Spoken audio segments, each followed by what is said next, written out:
Hi guys, and welcome to this video. It has been quite a long time. I just haven't really been in the mood to film still, so I just haven't really been doing it, even during this quarantine time where I have all the time in the world. But I'm doing it now because I have a lot to catch you guys up on, and I don't want the videos to be incredibly long, even though this one still might be very long. So here we go, I'm going to talk to you about the movies that I watched in January, February, and March. So now I really like to start off these videos with statistics. So I think I'm still going to do that even though it might eat up a lot of my time. So in January I watched a total of 7 movies. 6 were directed by males, 1 was directed by both a male and a female. 4 of them had come out in 2020 and 3 of them did not come out in 2020. I watched 1 PG movie, 2 PG-13 movies, 3 R-rated movies, and 1 movie that was rated TVG. For genres, I watched 1 thriller, 1 drama, 1 romance, 1 horror, 1 adventure, 1 action, and 1 documentary. The shortest movie I watched was 85 minutes, and the longest movie that I watched was 119 minutes. Total, I watched 702 minutes of movies, and that averages to about like 22.6 minutes a day. And now finally, the stars. I have 1 2-star movie, 3 3-stars, 1 3.5 star, 1 4-star, and 1 5-star. My average though was 3.3 stars, which is not very good. In February, I watched 9 movies. 6 of them were directed by males, and 3 of them were directed by females. 8 of those movies were released in 2020, and 1 of them was not released in 2020. I watched 2 PG-rated movies, 3 R-rated movies, 1 that was rated TVMA, 1 that was rated TV-14, 1 rated TVG, and 1 that was not rated. I watched 3 action movies, 2 romances, 1 drama, 2 comedies, and 1 documentary. The shortest movie that I watched was 84 minutes, and the longest movie that I watched was 124 minutes. So total, I watched 915 minutes of movies, and that averages to about 31.5 minutes a day. And then lastly, stars. I have 1 2-star, 1 2.5 star, 4 3-stars, 2 4-stars, and 1 4.5 star. And so my average was 3.2 stars, which is still not good. And then lastly, for March, I only watched 5 movies. That was mainly because the movie theaters closed, so I didn't get a chance to watch any of the other movies that were out or were supposed to come out in March. I watched 4 male-directed movies and 1 female-directed movie. 3 of them did come out in 2020, while 2 of them did not. I watched 4 PG movies and 1 movie that was not rated. I watched 1 adventure, 2 dramas, 1 documentary, and 1 romance. So now the shortest movie that I watched was only 44 minutes, and the longest movie that I watched was 116 minutes. So total I watched 471 minutes, which averages to about like 15 minutes a day, so not a lot. And then I only have 1 3-star movie and 4 4-star movies, so my average is 3.8 stars, which is a lot better, but still not super great. Now, before we go into all the new movies that I watched, I do want to just at least mention the movies that I rewatched for these 3 months. So in January, I rewatched Downton Abbey, Murder Mystery, Zathura, Star Wars Rise of Skywalker, Red Dawn, and Little Manhattan. In February, I'm counting this as a rewatch, but I rewatched Starkid Homecoming about like 5 times. I'm not gonna lie, I've watched Starkid Homecoming so many times.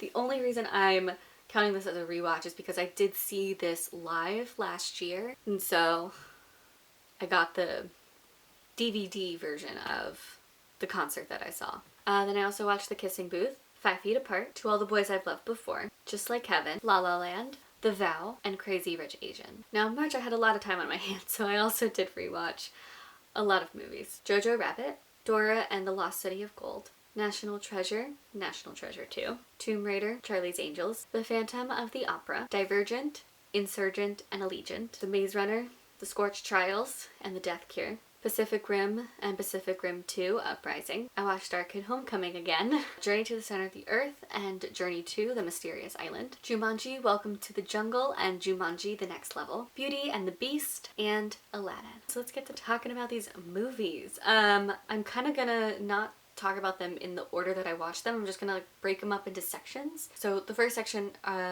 I'm going to talk about are documentaries, because I gave myself a goal for this year to watch at least 1 documentary a month, because I wanted to watch more documentaries and just watch more movies where I learn things. So the documentary that I watched in January was Free Solo.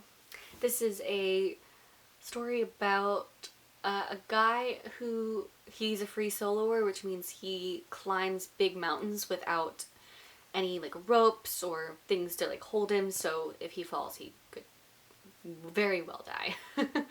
And so we're following him as he's climbing one of like the hardest ones to climb, and I had heard really great things about this documentary, but overall I felt okay about it. It's like only intense at the very end when he's actually climbing the thing, rather than the whole like hour before that where you're just looking at all the preparations and his life. So besides the ending, it was ultimately kind of boring. What I really loved about this documentary though was that we got to see the crew that was filming him and kind of like be in meetings with them where they discuss how they're going to film him climbing something, like where they're going to put cameras, and also to like when the cameramen are shooting, you still get to see their reactions as they are shooting him climbing and being like, oh my god, please don't let me watch him fall and die. So I really liked that aspect about it, but overall it was just okay for me. So I did give it 4 stars, but I think I want to change that. I'm not going to change that now, but definitely something I want to do this year is at the end of the year I want to be able to look back at all my ratings for everything and see if I want to change any of them. That's probably going to be one that will change. But for right now, I'm keeping it at 4 stars. The documentary that I watched in February was Fire Fraud. And this was about the fire festival that ended up being a fraud and a complete disaster. Watching this, I was surprised by how much I did not care. I was so tempted to just stop watching this movie so many times because I just didn't care about the topic. I thought I was going to care because I thought the way the documentary was filmed was going to make me care, but I really didn't care about rich people's problems. I do think it was organized well and was told well, and I liked that they actually interviewed the guy who did the fraud. Ultimately, yeah, I just was not interested and I didn't care about anything that was going on. So I did give it 3 stars. But again, that might be one that will change by the end of the year. And then in March, the documentary that I watched was Viking Warrior Women.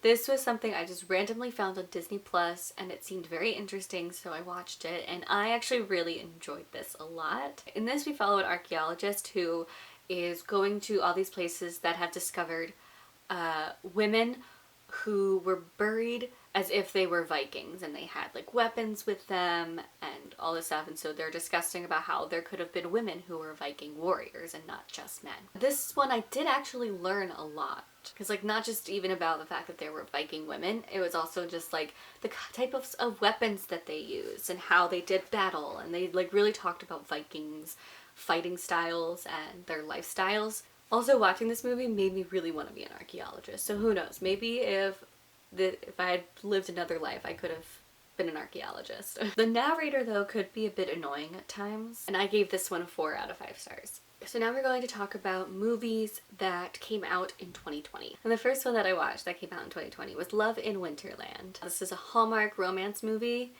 I tend to enjoy their movies. I usually just watch their Christmas ones, but I figured let me try watching some of their other ones.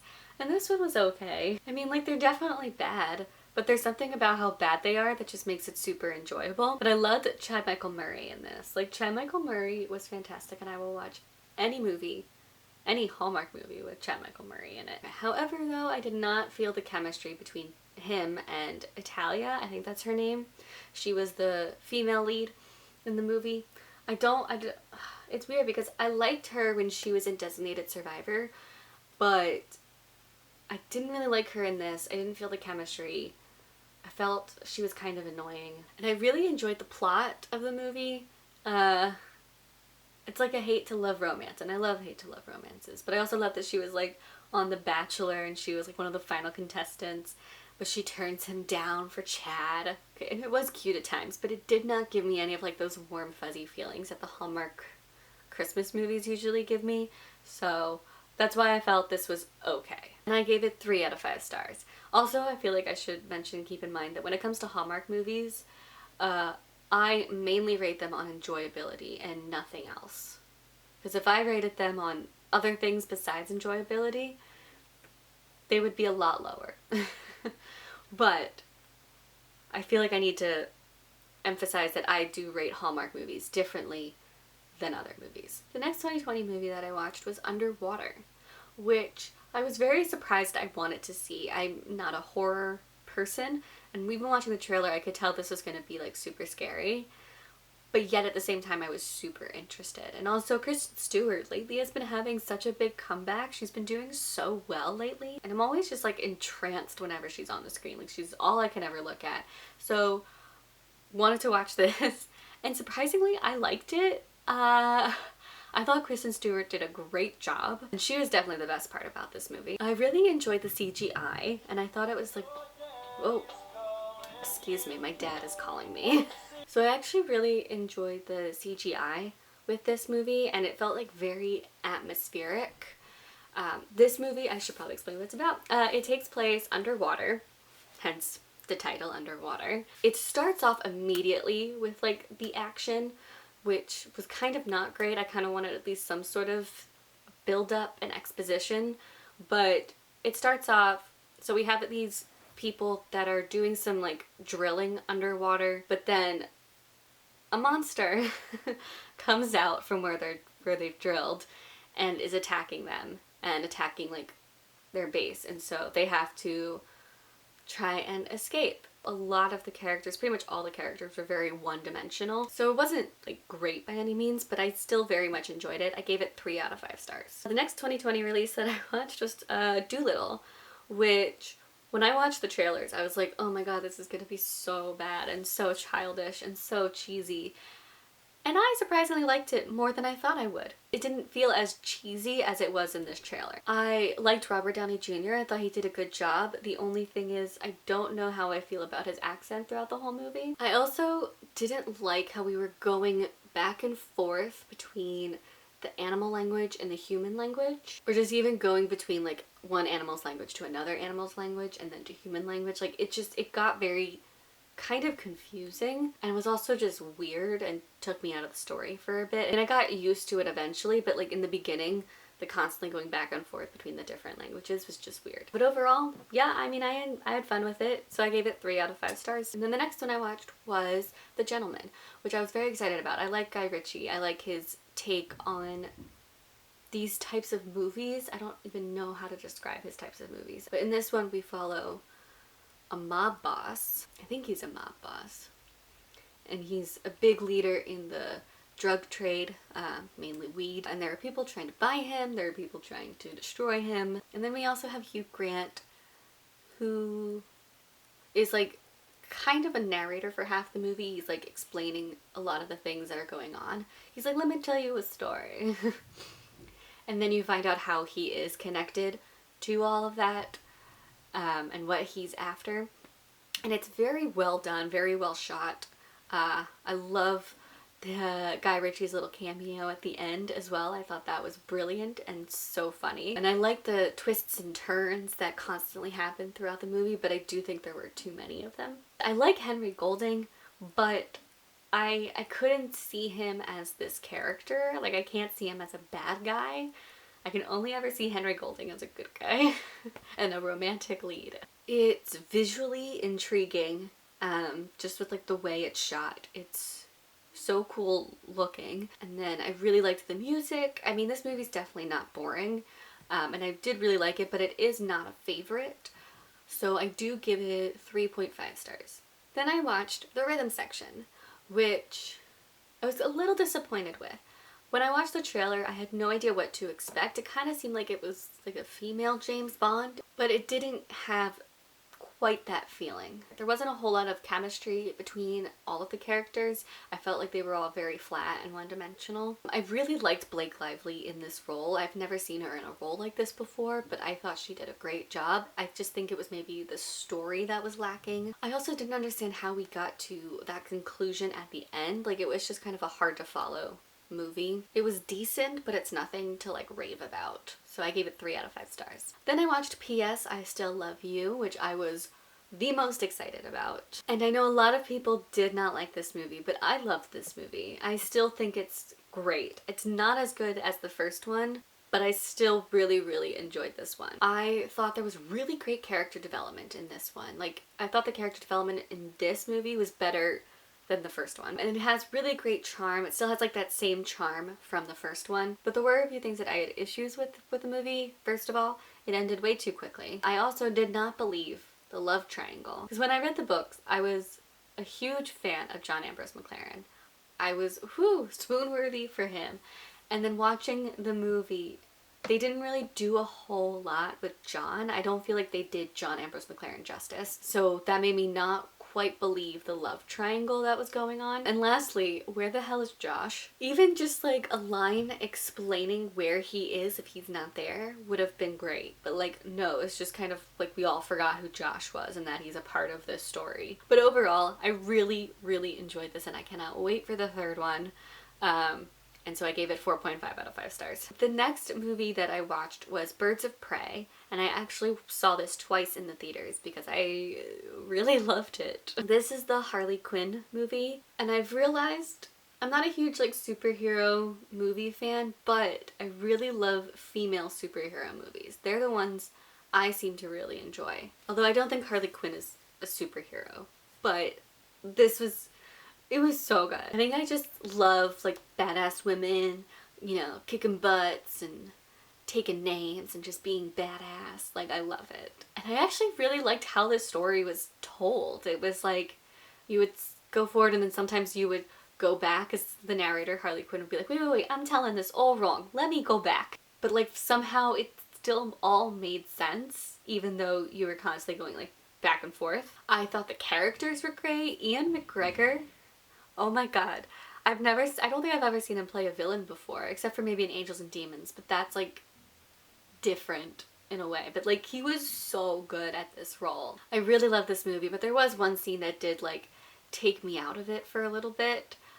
So I don't like that scene, but other than that, I thought this is a great movie. I gave it 4 out of 5 stars. The next movie I watched was Downhill, which was a confusing movie. It stars Will Ferrell and Julia Louis-Dreyfus. They are a married couple and they're going on a ski trip and then they get caught in an avalanche, but that causes a fight between the married couple. The reason why this was confusing to me was because this was advertised as a comedy, but it felt more like a drama, and also it was very boring. Even just like the way it was shot was very bland. Even the writing was bland. Like, I felt like everything about this movie was bland. Also, there were a lot of fighting scenes that just kind of felt frustrating because I'm just standing there being like, I want this to end. Can we just go to the next scene where maybe they're not fighting? Because like the fighting just got so intense. You definitely like feel Julia's frustration in every fight. Also, what was awkward, when I saw this in the theater, there was a lady during one of the fight scenes, she just kept laughing and I'm like, is this supposed to be funny? Because I don't find this funny at all. But she was laughing hysterically and I'm like, I feel like this is an awkward time to be laughing. Like, they're fighting about something pretty serious. I don't know. So it was just like a very awkward and confusing movie. I gave it 2 out of 5 stars. I also watched Zombies 2, which is a Disney Channel movie that came out in February. I was so excited and looking forward to it. And in Zombies 2, we don't just have zombies now, they have added werewolves to the mix. I don't think I enjoyed Zombies 2 as much as I liked Zombies 1. Like, it was definitely very stupid. But it was enjoyable, don't get me wrong, like I enjoyed watching this one. But I couldn't help but just like see all the contradictions that were in this movie, like contradictions with the werewolf magic or logic, and then also contradictions with the monster laws. Also, there was a lot of things that were super convenient, but the music was great, and I'm so happy they didn't do that thing that they did in the first movie where they had a lot of like repeating songs. And I am excited for the third one. I think the third one's going to involve aliens, which could be cool and interesting. But yeah, so I enjoyed this, but it was just really stupid. And I gave it 3 out of 5 stars. Then I watched Sonic the Hedgehog. This was a movie where I didn't think I was really going to like it just because I really don't know anything about Sonic the Hedgehog. I've never like played the game or whatever Sonic the Hedgehog is. I've never really paid much attention to it. And I don't think I did like this movie. I thought it was like fine, but I definitely feel like it is more for fans of Sonic the Hedgehog. I thought Sonic was very annoying. I know a lot of people said they really liked the voice actor who did him, but I didn't like Sonic's voice. I just thought he was very annoying. It was also super predictable. I predicted everything that happened in the movie. I thought the ending was anticlimactic. There were some funny moments though, I'm not gonna lie. Like, I did laugh and chuckle a couple of times. James Marsden was charming as always. And then Jim Carrey was definitely the best part of this movie. He does really great with over-the-top villains, but not making them seem like they're over the top. So this movie was enjoyable, but it was nothing special, so I gave it 2.5 out of 5 stars. Then I watched Emma, which I was so looking forward to. I had never read the book. I tried reading a Jane Austen book once before, and I just can't do with her writing, so I just stick with her movies, or the movie adaptations of her books. But I was so looking forward to Emma because I didn't know the story of Emma, and when I watched the trailer, this looked really good and really funny, and I know a lot of people do like this movie. I felt it was just okay. I mean, like, I enjoyed it at times, but Emma was definitely super annoying and she frustrated me to no end. It also has a lot of dry British humor. Like, I don't mind dry British humor, but this I just felt like had too much of it. And then also too, like, it took a while for me to get into it. It started off kind of slow, but by the end, I was enjoying the hell out of it and was having a great time watching it. I really liked the progression of the romance in this. Also, the like filming style was very stylistic, which I enjoyed. Bill Nighy was the best part of this movie. He had the like funniest lines, so it was alright. I gave it 3 out of 5 stars. Then I also watched All the Bright Places. This one I was very excited for because I read the book and I loved the book. Like, I gave the book 5 out of 5 stars. I think it was in my top 10 books of 2019. And so I was very excited for the movie, even though I was also hesitant because I'm like, oh, I'm gonna be crying like crazy. But the book was definitely a lot better. The movie was okay. I don't know, it was pretty good. Basically, the main issue I had with the movie was that I don't think it explained Finch's mental illness very well. Actually, they didn't even really talk about it at all. And also they didn't really do a good job of Finch's story arc. So it just kind of like came as a surprise, the ending, because you didn't expect that to happen. When you're reading the book and you're like figuring out him, you see how it goes from that to that. Again, I'm trying not to give spoilers here. Even still, with not really having Finch's part of the story, you still feel the emotion, so I was crying by the end of it. The acting was fantastic. I really thought the 2 main actors brought those characters to life. Like, that's exactly how I pictured those characters, and they did a great job. I thought the acting was superb in this. I gave this movie 4 out of 5 stars. Then I also watched Onward, which I was so excited about. I know a lot of people were not looking forward to it and weren't expecting much, but when I watched that trailer, it looked really fun and really cool. This is like the next Pixar movie, and it was really fun and really cool. So this story, we follow, I don't even know what they are, but they're something, these blue creatures. On the one's 16th birthday, he gets a present of like a wizard staff, and it was from his dad, who had passed away when he was just a baby. He finds out that he's a wizard and he's able to cast a spell to bring his dad back, but it only brings his dad back for 24 hours. But something went wrong with the spell and only his dad's legs came back. So him and his brother go on this quest to try and get the rest of the dad back so they can have a conversation with him before, you know, the sun goes down and he has to go away. There was a lot of really fun adventures, which I love. And I thought this was going to be like a father-son story, but it actually ended up being more of a brother story and the relationship between these 2 brothers, which I actually really loved. I kind of liked that more than just focusing on a father-son story. It's also very heartfelt.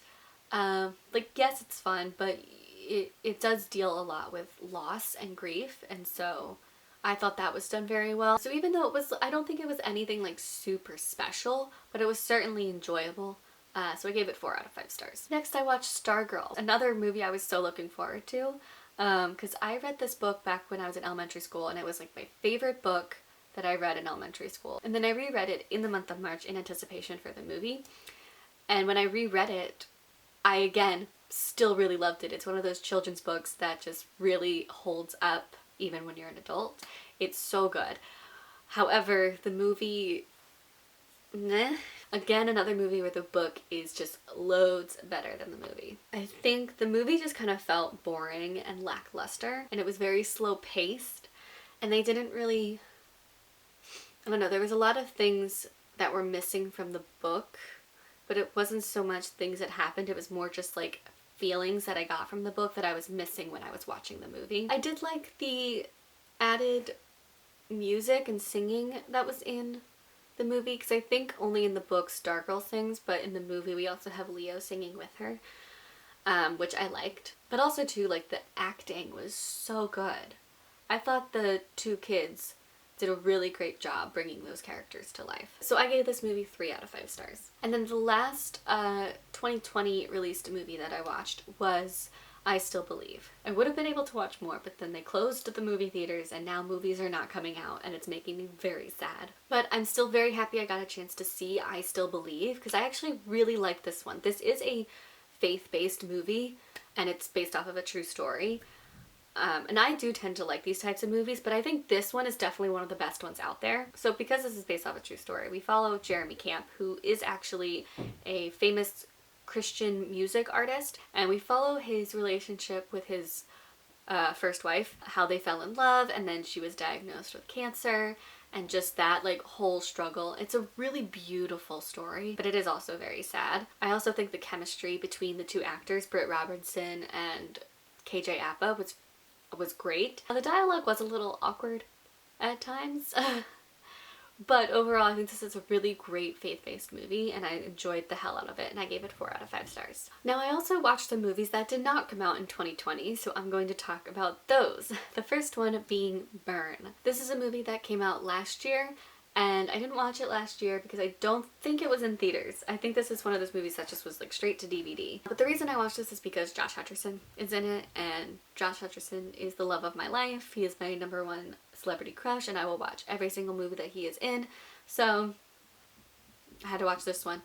And this also seemed kind of interesting. It's a thriller about a guy, Josh Hutcherson, who goes to rob a gas station store, and one of the like gas station workers, she is like a weirdo, I'd say. I will clarify her as a weirdo, and things kind of get out of hand. But this was a weird movie. I wasn't expecting a whole lot, but I did think I was going to at least like it, but I don't think I really liked it. It was just super weird and like super uncomfortable at times. Mainly the rape scene. So just be warned, there is a rape scene, and no, he does not rape her. She rapes him, and it is the most uncomfortable thing I have ever watched. Also, just like some of the editing and some of the like shots were weird, and also the writing was weird. Like, this was just a weird movie. The acting was so-so. Like, some of it was good, but some of it was not good, and some of like their character choices didn't quite make sense. And I mean, like, it was enjoyable enough, but it was not quite there. I don't know. I gave it 2 out of 5 stars. Then I also watched 1917. But I mean, just like, wow, what a masterpiece. This movie seriously is a masterpiece and a work of art. This is a war movie that is told all through one shot, except for like one section. I mean, it is weird because I could tell where they made cuts, but it's all supposed to look like it's one shot, but I could clearly tell where the cuts were. But I think that's just because I went to film school and I know how to look for those things. But this is definitely some of the best cinematography I've ever seen. Some of like the best acting I've ever seen. And like the direction of this movie was just out of this world. Like, this was a fantastic movie. And it's just a really captivating movie too. Like, I was interested the entire time. There were a few times I had to watch like this because you know, people are shooting at me and I'm like, ah, no, stop. Yeah, but I loved how like the camera moves with the characters, and just it was so good. I highly recommend watching this movie. Please watch it. I gave it 5 out of 5 stars. And there was only one other movie that I want to talk about that did not come out in 2020, and this is the last movie I will be talking about, and that is Cinderella. This came out in 2015. It was the very first live action remake that Disney ever did that I feel like people keep forgetting about. But this one was good. I liked it, and when I saw who directed it, I was like, oh, that's why I like it. I really like Kenneth Branagh. I like his acting. I like his directing. I think he's just a really great person in the film world doing great things. It was beautifully shot with like amazing use of color. And I absolutely love Lily James. I think she's a fantastic actress and she needs to be in just like everything. So I thought she did a great job as Cinderella. I do think there was a lot of exposition. Like, I keep forgetting how much exposition is actually in the story of Cinderella. But it just kind of felt very slow at the beginning, and it just like felt like we were having so much exposition that it was taking forever to get to the story without realizing that the exposition is kind of the story. It was just like very slow paced in the beginning, but I definitely liked it better by the end. I also felt the stepmother, as much as I love Cate Blanchett, I thought she was very subdued as the stepmother. I thought they could have made her a bit more. It's also weird watching this movie because it was like, I know the story of Cinderella, so I know everything that happens, and so it's like super predictable. It's just like, you know, the classic story. It didn't feel like they did anything special with it. But it was still really good, so I gave it 4 out of 5 stars. And that is it for the movies. I hope I didn't make this video too long, but please also go check out my book wrap-up for the months of January, February, and March, and it is very long though, because I did read 23 books, so there was a lot to talk about. And then I also have just my life wrap-up for January, February, and March. And I will put those links down below, and I will see you guys later with more videos. Bye!